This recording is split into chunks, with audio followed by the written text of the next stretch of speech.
So, you were saying you were playing Witcher, right? And you made a mention of the dialogue. Yeah, I wanted to talk a little bit about what your guys' favorite interaction with NPCs is, like your favorite system of interaction, and why you like it.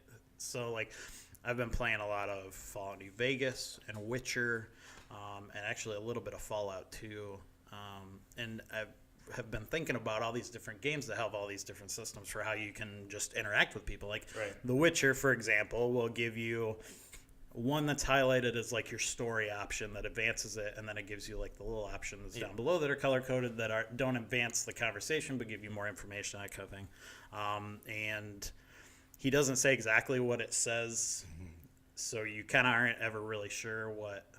You can get the gist of what he's going to say, but you don't know how he's going to Yeah, it's kind of like an agree-disagree, but he might say it, 100 different ways. Whereas Fallout New Vegas, I was playing where it literally tells you exactly what skill you need to succeed at the speech check. It tells you exactly what you're going to say. Is that, gives a you mod? No.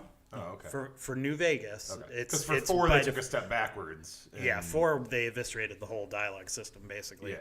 I actually found a mod for that made it like New Vegas. Yes. and then when you look at that mod, you realize that all the choices are the same, which is kind of like, it's like yes, or yes sarcastically, or yes like in a joking way, or no for now. Right. I'll be back. Like I'll come back later and say yes and accept the quest. Yes. When I'm forced to later. Yeah. So I was just curious what you guys. I prefer. It really depends for me, like what kind of character you're playing in an RPG. So, like for The Witcher, since you're Geralt, you may not know exactly what he's going to say because it's not you playing it; it's you playing his story. And there's so much extra backlog of information for that world. Right, and you can't make certain choices because those are not the choices that he would make canonically as a character. Whereas in New Vegas, you're just a guy who had his brains blown out. I mean, you might as well be starting fresh. As a new human being, for you. Yeah, you know nothing about who you were, and you never will. So you can kind of be whoever you want, and I think that lends itself a lot better to the specific dialogue choices. Because it's like this is exactly what I want to say, because that's who I am as a character, or who I envision myself as a character. Yeah, who you're playing at that point. So I'm curious what you guys like more. Do you like totally shaping yourself to other NPCs? Do you like kind of having your choices presented to you? Or? I would say I like fundamentally the idea of the New Vegas style of being able to make your character however you want, be a dick, be whatever. Yep. But at the same time, for me personally, that doesn't usually pan out to anything extra because I can't be a dick in games. It's very difficult for me to go through a game if given the option of being a dick and being nice. Like That sounds terrible. That part of me, there's part of me that's just like I can't be a dick to this person unless they deserve it or something like. Yes. The guy, Whoreson. I came across Whoreson in Witcher, and it's like, live or die? Oh no, he definitely needs to die. But yeah, it's like a serial killer. You walk into his room, and there's like three eviscerated women hanging, and like a table where he specifically takes their organs out and shit. Yeah. You walk in there, and you're like, and he's like, I'm so sorry. I'm so sorry. It goes, do you want to kill him or not kill him? And it's like, yeah, I think I'll kill him. Yeah, I think he's worse than some of the monsters I've already killed. Yeah, exactly. So that is a good point though, because like if you look at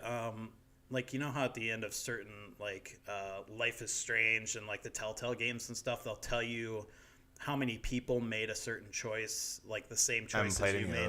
So at the end of each episode, they'll tell you this many people chose to save blah blah blah, or they chose to run instead of whatever.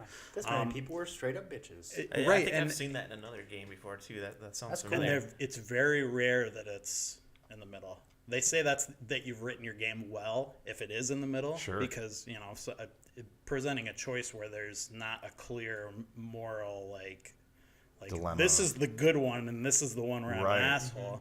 But when there are choices like that, almost everybody sides with your side basically, which is I'm not going to be an asshole in the game because it's not how I see myself or how I see the character or whatever. Right. And I always thought that was really interesting. For most people, yes. It's like because there's not really much for most people. It'll be like 3% chose the choice where like you fuck a corpse, like but like and you just look at it. The decisions are always that polar. It's like, do you save this group of children so that you and sacrifice getting the ammo, or do you take the ammo and let these 5 children die? Yeah, Right. and that's often when it's most effective is when they present you with an in-game reward.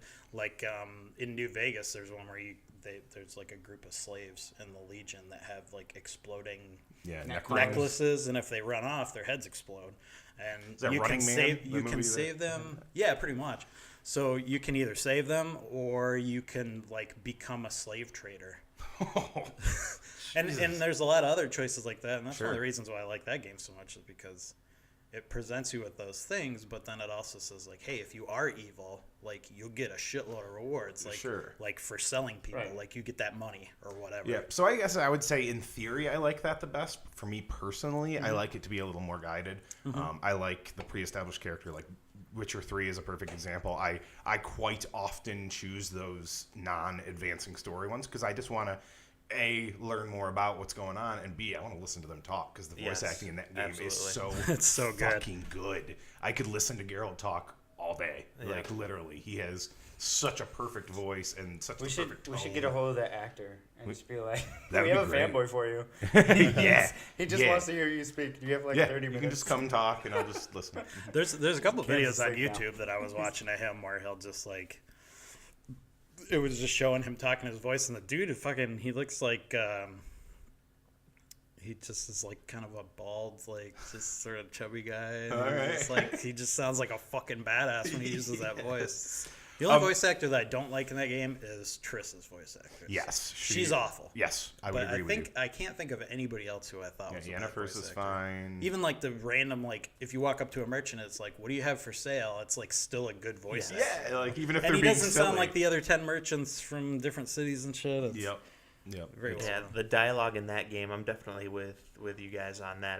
I enjoy listening to it, and I'll listen to what each NPC has to say, like through the whole dialogue session. And in games where I'm playing me or I'm making all the choices, I tend to get to a point where I'm like, all right, fuck it, let's go and start skipping it. And Exactly. Yeah. And I guess it have just yet to depends get on- there in Witcher. Like I seriously, like maybe once or twice, I'm like, okay, I get the idea. Well, I the just thing- want to get this done. And one of the nice things about their dialogue trees in The Witcher is that when you go and do those non-story progression like dialogue choices, they often will give you information that lends itself to your final decision. Yes. Like things that you would not have found out otherwise that might make you choose to go another way. Right. Which I always thought was really cool because it's like, you know, they kind of are almost giving you hints as to what Geralt would do just by how they're feeding you the dialogue and how they're giving you like information and how they're pacing. And how he reacts. when you're Exactly. dealing with the Red Baron, like some of those like non-story progressing options are the ability to just tell him how much of a fucking idiot he is, and like that he's a That dick. was Yeah, one of you my can shit favorites. all over And he's just him. like, I get it. I fucked up. Yeah, good. He's Fucking like, good. Yeah, I, that's my favorite But yeah, response. I he's did like, love he's piling like, I that know on. I've done bad. Can you lay off me? And you're just like, good. Yeah, you could just pile it on him, and that's awesome. I'm so mad. I forgot to get his Gwent card before he pieces out. He's Yeah. like the only quest Gwent card I didn't get. Can I get it to him while he's still like waiting at the As- bog? As He's long, at the bog if now. he's at the bog, I'm not sure. I think you have to do it in town. See, I never got him to the bog. In fact, I don't think I ever finished up his Oh, really? thing because I was like, okay, so you go, you talk to him, you find out what happened, sort of. It's like the part where you're like, hey, asshole. Like, tell me That's what a the really fuck good happened. example one of they don't give you necessarily all the information, so you don't know what the right choices are. And if you Yes. don't go and talk to his daughter, you don't know that he has always been that way. Yes. Like the way he presents the story to you is like, well, one time I came back and I was an alcoholic, and like this one time I pushed her over, and then Yeah. she miscarried, and then I buried it and turned into a monster. And you're like, God damn, but that's not even as bad as it actually is. Right. Like he's been doing that shit the whole time. Yeah. And if you had never gone to talk to the daughter, if you hadn't gone that optional side quest, then you might side with the Baron, whereas Sure. it's like, okay, he made a mistake one time or whatever, but then you go and talk to his daughter, and she's like, yeah, he's been beating us But for at like the same 20 time, he years. almost seems like he's changed because he goes through all the shit with the like he does do all that shit with the monster, and he shows a bit of redemption.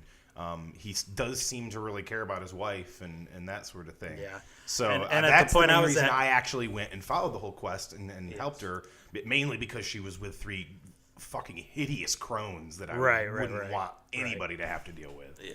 And my thing was just like as soon as I talked to his daughter, I was like, you know what? Fuck that motherfucker. Fair enough. I'm gonna go find his wife and try and save her, but I'm not gonna tell him anything. I'm not gonna tell him where the daughter is. I'm not gonna tell him any of that shit.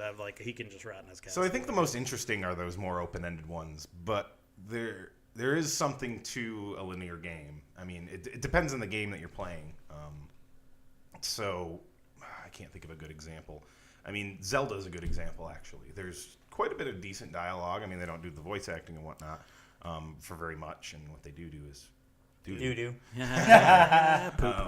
But there's still a lot of good information, a lot of good stuff, a lot of good, in a game like that where the world is what you're going to explore, which I guess The Witcher you do as well, but I don't know. There's some more in The Witcher, it seems like you always have a driving purpose that's sending you toward, and Zelda's a lot the same way, except Zelda presents everything to you in kind of a vague, mysterious, sort of like overarching legend sort of thing, whereas The Witcher is like, there's fucking, like, a guy got ate in the bushes over there. Like, can you help me, please? It's all very literal, yeah. It's like, that's what happened. It's like, you're not a hero from the past that, slept for 100 years. You're just a dude who kills monsters. Well, you're a fucking freak that people don't want around until they need you. Yep. Yeah. And that's why one of my favorite scenes from that game is the first thing you do is you go in the bar and you get in a fight with those guys because you're a Witcher. What's that, Blaviken? Yeah, dude. That's one of the reasons why you should I want to read because it tells the story of why he's called the Butcher of Blaviken. I want to know more about that. So I I'd like probably to get will those, look at those books because that sounds really awesome. Do they have those at Barnes & Noble? Probably. They're Sponsor Polish. us. But Sponsor part us. of me really wants to say my favorite mode of talking to NPCs would be the Banjo-Kazooie style. Oh, God. What is that style? Okay. When you go, I got a golden honeycomb or whatever. With like the just gibberish voices Yeah, to follow exactly. it up. I don't know. There's something about that I love. Or like, True. like the Harvest Moon, like the Earth, like 64, when anything's talking, it's just like beeping all the words that come out. So it's like, Yeah. Yeah.